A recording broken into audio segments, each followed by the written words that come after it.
크리스마스를 앞둔 그 4주간을 대림절이라고 부릅니다. 어떤 곳에서는 강림절이라고도 부르고요. 영어로는 어드벤트라고 하는데 기다림의 의미를 가지고 있어요.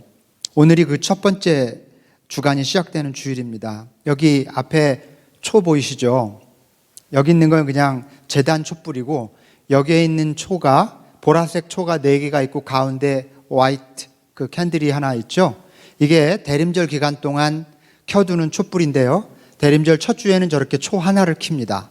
그리고 다음 주는 이것과 더불어서 하나 더 켜서 2개, 셋째 주에는 3개, 넷째 주에는 4개, 그 다음에 크리스마스 데이 때 가운데 촛불을 켜게 되어 있습니다. 그래서 대림절 기간 동안 4주를 보내고 크리스마스를 맞는 그런 상징이 있는 거예요. 그래서 앞에 이 촛불을 보시면서 우리가 대림절을 지나고 있다, 이렇게 생각하시면 됩니다. 대림절이라는 말이 한자어기 때문에 대는 기다릴 때자고요, 림은 임하신다, 오신다, 이런 거죠. coming. 그러니까 주님 오심을 기다린다, 대림절. 주님 오심을 기다리는 시즌이 바로 이 기간이에요. 물론 전통이고 교회력이라고 해요. 교회의 전통, 교회의 달력. 부활절도 교회력이죠. 부활절 전에 6주간을 뭐라고 합니까? 렌튼. 그래서 요 사순절이라고 부르죠. 요 기간도 또 옛날에는 별로 이런 거 신경 안 썼는데요, 요런 교회 전통이 오랫동안 가지고 있던 캘린더를 따라서 기도하고 예배하고 우리 마음가짐을 가져가는 것이 되게 중요합니다. 그런 훈련이 좀 필요한데, 성탄절에 바쁘고 분주하고 이런저런 행사도 많고 하지만 이 교회력을 따라서 조용히 겸손하게 낮은 자세로 주님 오심을 기다리면서 이 기간을 보낸다고 하면 영적으로 굉장히 유익한 시간이 될 겁니다. 대림절을 좀 의미 있게 이번에 좀 같이 보낼 수 있으면 좋겠습니다. 이 전통적으로 교회 안에서 주님이 오심을 기다리는 날이라고 하는 뜻인데, 어드벤트라고 하는 말의 어원 자체가 coming, 오고 있다고 하는 뜻이고요. 이건 2가지 뜻이 있어요. 2000년 전에 이 땅에 하나님께서 아기 예수로 오신 그날을 이미 오셨지만 아직 우리 크리스마스를 앞두고 있기 때문에 아기 예수로 오시는 주님을 기다리는 거예요. 성탄을 기다리는 게 첫 번째 의미고, 또 하나는 예수님께서 돌아가시면서 다시 오마라고 하신 그 약속을 기다리는 거예요. 그 second coming of Jesus, 예수님의 다시 오심을 기다리는 이 의미 2가지가 바로 이 어드벤트 기간에 우리가 집중적으로 묵상하는 주제인 것이죠. 그래서 서론이 좀 길었습니다만 오늘부터 대림절 기간 동안 4번에 걸쳐서 그 서먼 시리즈로 그 연속 설교를 4번 이어서 하려고 합니다. 제목은 최초로 예수를 만난 사람들. 처음 이 지구상에서 처음 만난 사람들이 있죠. 누굴까요? 이 세상에서 제일 처음 먼저 만난 인물, 예수님을. 성경에 의하면 마리아는 만났다기보다 몸으로 품은 사람이죠. 그죠? 자기 몸으로 예수님을 품었으니까요. 잉태했으니까. 마리아, 요셉, 엘리자벳, 스가랴, 엘리자벳은 사촌간인데 세례 요한의 부모이기도 하고 굉장히 특별한 인물이죠. 이들이 미리 아이 임신했을 때 만나죠, 마리아랑. 그 다음에 동방박사, 목동, 유명한 인물들. 이 사람들 한 사람 한 사람을 묵상하면 크리스마스가 가져다주는 의미가 참 각별합니다. 오늘은 이번 대림절 기간 동안에는 참된 성탄의 의미를 좀 묵상하기 위해서 이 여러 사람 중에 주요 인물들 몇 사람을 좀 살펴볼 예정입니다. 그리고 그들이 살았던 역사적, 문화적인 배경도 살펴보고 그것이 우리에게 어떤 영적인 메시지를 던져주는지를 좀 생각해 보려고 합니다. 오늘은 마리아, 그 첫 시간으로 마리아라고 하는 인물을 같이 좀 함께 생각해 보려고 합니다. 어떤 교회에서 크리스마스 연극을 준비하고 있었습니다. 아이들에게 동방박사, 목동, 당나귀, 낙타의 역할이 이렇게 배정이 되고 마리아 요셉의 역할도 배정이 되는데, 그런데 남자애들 중에 누구도 요셉 역할을 하려고 하는 사람이 없는 거예요. 왜냐하면 크리스마스 연극에서 요셉은 대사가 하나도 없어요. 그러니까 대사가 없으니까 안 하려고 하는 거죠. 돌아보면 그래요. 마리아는 중요한 인물이고 마리아가 천사랑 만나서 대화를 하지만 조셉은 그냥 가만히 있어요. 굉장히 과묵한 인물이죠. 연극하기는 쉽지만 재미는 없겠죠. 그런데 흥미로운 점은 마리아의 역할을 할 사람 손 들어봐 그랬더니 어린 아이들이 저도 너도 나도 서로 하겠다고 하는 거예요. 왜냐하면 중요한 인물이니까요. 마리아가 하고 싶은 거죠. 그때 그 교회 목사님이 아이들에게 조용히 알듯 말듯한 질문을 던집니다. 얘들아, 마리아가 진짜 마리아가 되고 싶었을까? 마리아가 진짜 마리아 역할을 하고 싶었을까? 조금 아이들에게는 어려운 질문이지만 굉장히 울림이 있는 질문을 던졌습니다. 이 질문을 오늘 좀 해봤으면 좋겠어요. 여러분은 어떻게 생각하십니까? 마리아는 마리아가 되고 싶었을까요? 마리아는 나사렛이라고 하는 동네에서 살고 있던 10대 소녀였습니다. 나사렛, 굉장히 우리에게는 나사렛 예수 그리스도, 그래서 익숙한 이름이지만 나사렛이라고 하는 동네에 좀 생각해 볼 필요가 있습니다. 이 나사렛이라고 하는 동네는요, 주로 농부, 그 다음에 양치는 사람들, 그리고 목동, 양치는 사람들이 목동이죠. 양치는 목동, 그리고 일용 노동자들이 이렇게 모여 살던 아주 작은 마을이었습니다. 지금도 이스라엘에 가면 나사렛을 방문해요. 성지순례 일정에 꼭 방문하게 되어 있는데, 지금이야 뭐 굉장히 복잡해졌지만 여전히 가난한 사람들이 살아요. 그리고 주로 아랍인들이 삽니다. 이스라엘 사람들이 살지 않아요. 그래서 아랍인들이 가난하거든요. 지금 이 현대 이스라엘 사람들은 넉넉하지만 아랍인들이 가난해요.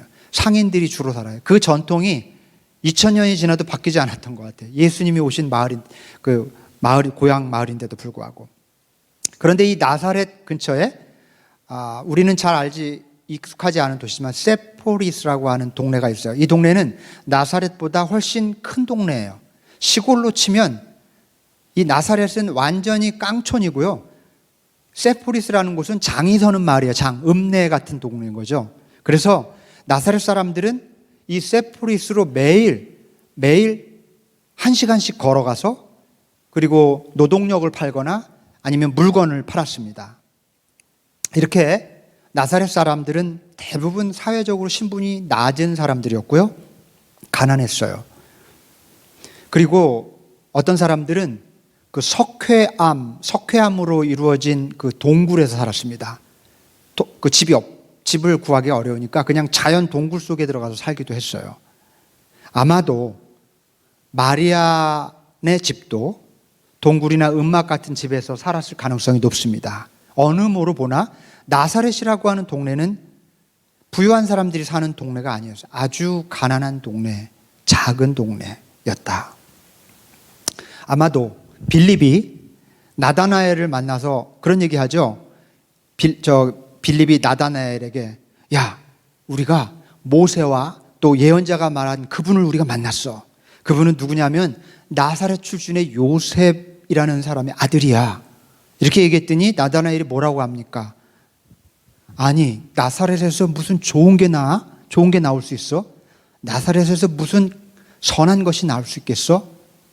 이 말은 나다나엘의 선입견, 편견이기도 하지만 그냥 속담 같은 말이에요. 그 당시 사람들은 나사렛은 구제불능한 동네, 이런 거예요. 나사렛이 어떤 동네인지 알 것 같죠. 우리는 오늘 우리들의 관점에서 한번 상상해 볼 수 있어요. 나사렛이 어떤 마을이었는지 대충. 아마 마을에 주말이면 가서 식사할 만한 식당도 없었을 것이고요. 식료품 가게도 없었을 겁니다. 아마 신호등도 없을 것이고 그 와이파이 인터넷 커넥션도 아마 없었겠죠. 심지어 아이들은 학교가 없어서 옆 동네로 걸어서 아이들을 등교시켜야 되는 그런 마을이었던 겁니다. 마리아가 살던 동네가 그런 동네였다. 그런 점을 먼저 좀 생각해 보셨으면 좋겠습니다. 자, 그런데요, 나사렛이 비록 이렇게 중요한 것이 하나도 없어 보이는 작고 초라한 마을이었지만, 그런데 이 나사렛이라고 하는 마을 이름 자체는 굉장히 중요한 의미를 가지고 있습니다. 그것은 거기 사는 사람들에 대해서 무언가를 말해주고 있을 뿐만 아니라 어린 마리아가 마음속에 품고 있었을 법한 어떤 것의 그 실마리를 우리에게 넌지시 알려줍니다. 자, 나사렛이라고 하는 이 단어의 뜻은 문자적으로 뭐냐면 가지, branch 혹은 그 싹, shoot, branch, shoot, 그 가지나 싹, 이런 새싹 이런 뜻입니다. 여러분 기억하십니까? 이스라엘이 남북으로 나누어지고 나서 몇백 년이 흐른 후에 북이스라엘은 아시리아라고 하는 북쪽에 있는 큰 나라에 의해서 멸망당합니다. 722년 기원 전. 그리고 나서 또 약 한 300년 지나고 나서 남유다 왕국도 바벨론 왕국에 의해서 멸망당하죠. 587년에. 이렇게 남과 북이 시간차를 두고 차례로 멸망을 한 다음부터가 구약 성경의 시대에 굉장히 중요한 시기입니다. 이 시대에 굉장히 많은 거룩한 문서들이 쓰여지기도 했고, 이때 신앙적으로 수많은 일들이 일어나게 되는데, 이렇게 이스라엘이 완전히 멸망하고 나서부터 이스라엘 백성들은 언젠가부터 이 이스라엘을 하나님께서 다시 회복시켜 줄 날이 올 것이고, 그 이스라엘을 회복시킬 어떤 인물이 나타날 것이다. 그것을 메시아라고 불렀어요. 메시아적인 인물. 그래서 그런 인물을 기다렸어요. 굉장히 길게 기다렸습니다.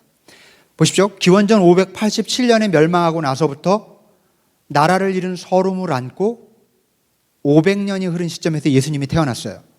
500년 동안 기다린 거예요. 다시 이 민족을 다시 일으키기를. 조선 왕조 500년이라고 그러잖아요. 근데 이 유대인들은 500년 동안 나라가 회복되지 않았어요. 잠깐 기원전 100년쯤에 잠깐 회복되지만 금방 망하죠, 다시. 그동안 이 사람들이 우리 민족을 회복시켜줄 메시아, 희망을 가지고 그를 기다렸어요. 그런 내용이 이사야서 11장 1절로 3절에 아주 잘 나타나 있습니다. 그리고 그것을 은유적으로 그 메시아를 가지 혹은 싹이라고 비유하고 있어요. 한번 제가 읽어볼게요. 이사야서 11장 1절로 3절. 이새의 줄기에서 한 싹이 나며 A shoot will come up from the stump of Jesse.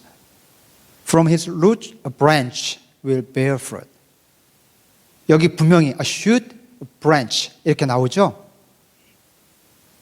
지혜와 총명의 영, 모략과 권능의 영, 지식과 주님을 경외하게 하는 영이 그에게 내려오시니 그는 주님을 경외하는 것을 즐거움으로 삽니다. 이사야 예언자가 했던 말입니다. 결국 나사렛이라고 하는 마을의 이름은 굉장히 중요한 의미를 가지고 있었던 거예요. 일종의 희망의 약속을 의미하는 뜻을 갖고 있었던 겁니다. 나사렛, branch, shoot 이런 뜻을 갖고 있기 때문에 아마도 이 나사렛이라고 하는 마을을 처음 개척했던 사람이 누군지는 모르지만 그 사람은 아마 이 마을 이름을 나사렛이라고 이렇게 붙이면서 언젠가 하나님이 이스라엘을 회복시켜 주기를, 그런 메시아를 보내주기를 아마 기다리는 마음으로 그런 이름을 붙였을 겁니다. 아마 그들은 그 마을에서 진짜 한 아이가 태어나고 그 아이가 오래도록 기다려왔던 메시아로 성장하게 될 줄은 상상도 하지 못했을 것입니다. 자, 그렇다면 우리가 이런 질문을 던질 수 있습니다. 왜 나사렛이었을까? 왜 하나님은 이렇게 작고 초라한 마을에서 메시아를 잉태할 어린 여성을 찾았을까? 왜 하필 가난한 마을, 대부분의 주민들이 노동자와 하층민들이었던 마을, 그 사람들 중에 일부는 동굴에서 살아야 했고 또 심지어 갈릴리 사람들로부터 무시를 당했던 마을이었을까요? 왜? 하나님이 당신의 뜻을 이루기 위해서 선택한 사람, 선택한 그 초라한 장소가 우리에게 말하는 것은 무엇일까요? 질문하지 않을 수 없습니다. 왜 알렉산드리아는 안 됐을까요? 왜 로마는 아니었을까요? 왜 뉴욕, 런던 이런 곳은 아니었을까요? 왜 하필 나사렛이었을까? 이 사실이 우리에게 말해주는 바는 너무나 분명합니다. 하나님은 가장 위대한 일을 하기 위해서, 이루시기 위해서 가장 작은 마을을 찾으셨고, 가장 위대한 일을 이루기 위해서 가장 이름 없는 초라한 사람을 선택하셨다는 것이죠. 이 메시지는 너무나 뚜렷합니다. 하나님은 가장 이름 없는 마을, 가장 낮은 자리에서 가장 온유하고 겸손한 사람을 찾으셨습니다. 바울이 고린도전서 1장에서 이렇게 말합니다. 하나님께서는 지혜 있는 자들을 부끄럽게 하시려고 세상의 어리석은 것들을 택하셨으며 강한 것들을 부끄럽게 하시려고 세상의 약한 것들을 택하셨습니다. 하나님께서는 세상에서 비천한 것들과 멸시받는 것들을 택하셨으니 곧 잘났다고 하는 것들을 없애시려고 아무것도 아닌 것들을 택하셨습니다. 우리는 이 대림절에 이와 같은 하나님의 선택, 뜻을 좀 묵상할 필요가 있습니다. 자, 오늘 본문을 한번 주의 깊게 살펴봅시다. 가브리엘 천사가 하나님의 메시지를 들고 마리아에게 찾아왔을 때 여러분 놀라지 마십시오. 마리아는 겨우 15살이 채 안 됐습니다. 그렇게 생각해 본 적이 별로 없으시죠? 그래도 빨라야 한 21살, 20살 그 정도 되지 않았을까? 옛날이니까. 근데 그렇지 않아요. 왜 15살이 채 안 됐다고 보냐면 그 당시 대부분의 여인들은 13살에서 14살에 약혼을 하고 그 다음 해에 결혼을 하는 게 아주 거의 불문율 같은 풍습이었어요. 게다가 가난한 가정일수록 빨리 딸을 시집 보내야 했어요. 왜냐하면 경제적인 부담 때문에. 이건 옛날 우리 조선시대도 그랬다고 그러죠. 먹고 살기가 힘드니까 입에 풀칠할 사람을 하나라도 빨리 치우려고 일찍 조혼하는 습관이 있었다고 그래요. 일찍 결혼시켜 보내는.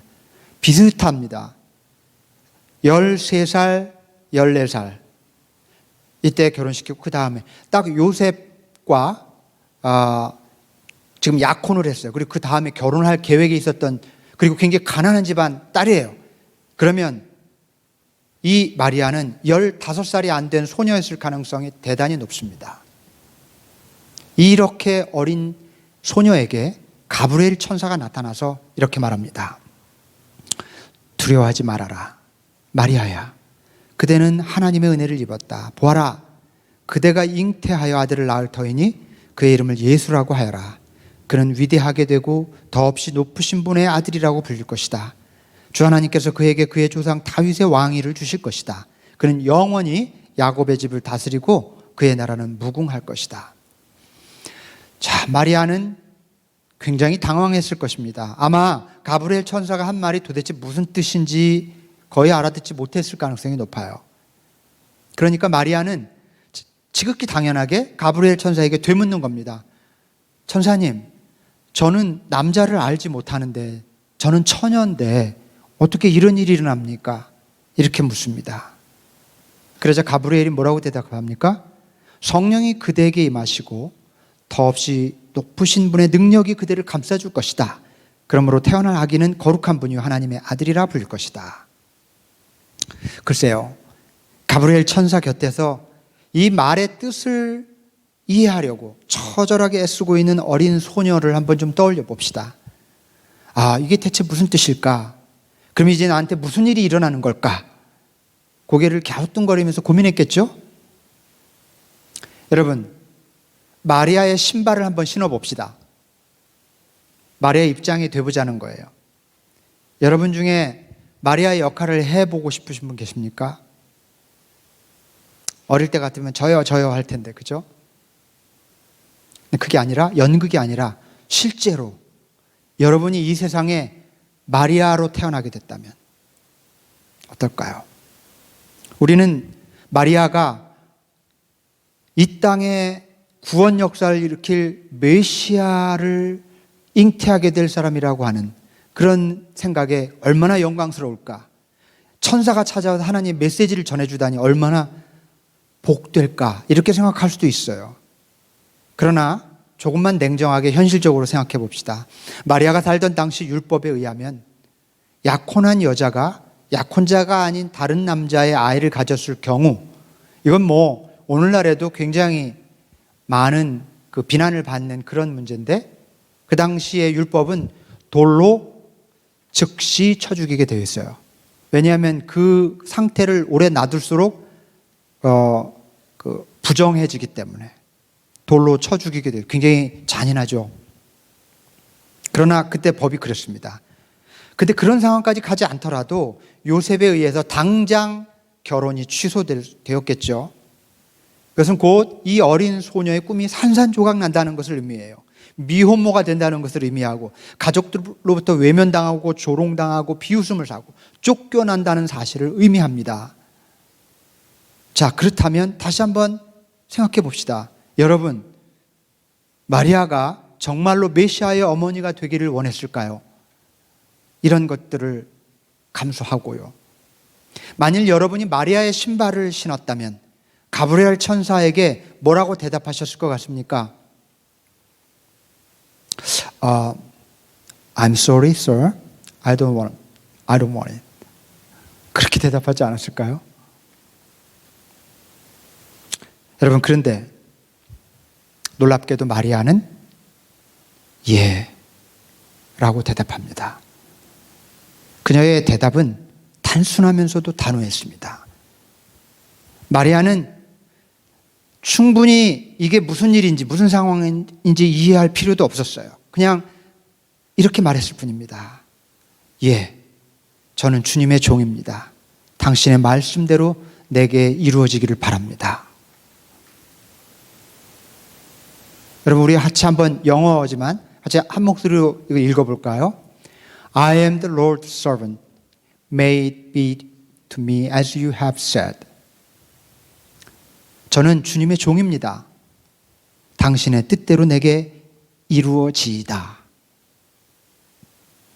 여러분, 이 순간은 마리아가 Yes, 가브리엘에게 이렇게 응답한 이 순간은 바로 인류의 역사를 바꿔놓은 결정적인 순간이었습니다. 마리아의 이 단호한 Yes는 인류를 향한 하나님의 구원 계획의 문을 활짝 여는 Yes였고, 이 세상에 오시려는 하나님께 문을 활짝 열어드리는 Yes였습니다. 그것은 하나님이 육신을 입고 세상에 오시도록 허락한 Yes였고, 하나님의 뜻과 그 길을 이 세상에 보여주고 우리를 위해 고난당하시고 죽으시고 부활하신 예수 그리스도를 이 세상에 허락한 Yes였다는 것입니다. 나는 주님의 종입니다. 당신의 말씀대로 내게 이루어지기를 바랍니다. 하나님이 이 땅에 오신 이야기가 마리아의 단호한 대답으로부터 시작되었다는 것을 기억합시다. 그것은 단순한 대답이지만 굉장히 어려운 그런 결정이었을 것입니다. 여러분, 하나님의 부르심은 때때로 우리를 곤란에 빠뜨리곤 합니다. 그 부르심은 때로 우리의 계획과 아주 다른 것일 수도 있고, 일생 동안 추구해왔던 내 꿈과 희망을 포기하는 것일지도 모릅니다. 부르심 자체가 우리에게 위험으로 다가오기도 합니다. 2000년 전에 예수께서 이 땅에 오시기 위해서 하나님의 당혹스러운 부르심에 순종하는 누군가가 필요했습니다. 그가 바로 어린 소녀 마리아였습니다.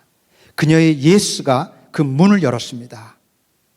여러분, 그렇다면 2000년이 지난 오늘 예수님은 이 땅에 다시 오시기를 원하시는 이때에, 그러기 위해서는 누군가가 또 문을 열어야 하고 또 다른 누군가의 예스가 필요합니다. 누가 이 일을 하겠습니까?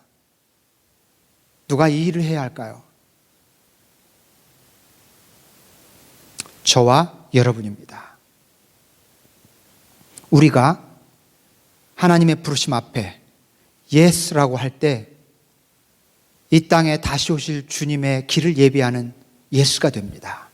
이 땅에 다시 오실 주님에게 문을 열어드린 예수가 돼요. 하나님의 부르심이 어떤 것일지라도 꼭 마리아와 같은 이렇게 어렵고 엄청난 부담이 된 그런 부르심이 아니라 할지라도 아주 작은 부르심 앞에 예스 할 때에 이 땅에 하나님의 뜻이, 구원의 뜻을 펼쳐가는 역사가 시작되게 하는데 문을 여는 사건이 될 수 있다는 것입니다. 여러분, 주님이 여러분을 어떻게 부르십니까? 이 작은 공동체를 사랑하고 내 몸처럼 아끼며 섬겨라 라는 부르심에 여러분 예스 하실 수 있겠습니까?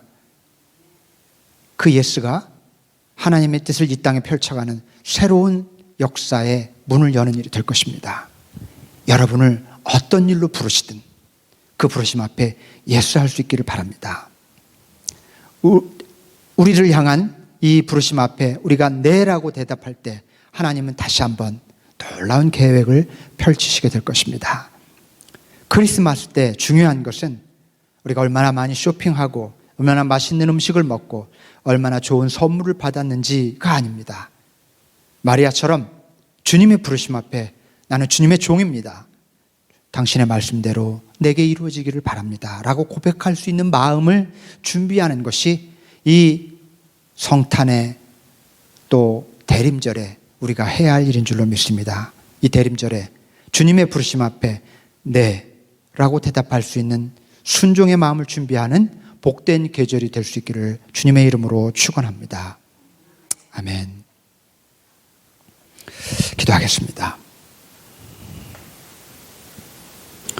거룩하신 하나님, 이 대림절 첫 주간 저희들 마리아에 대해서 생각해 보는 시간을 가졌습니다.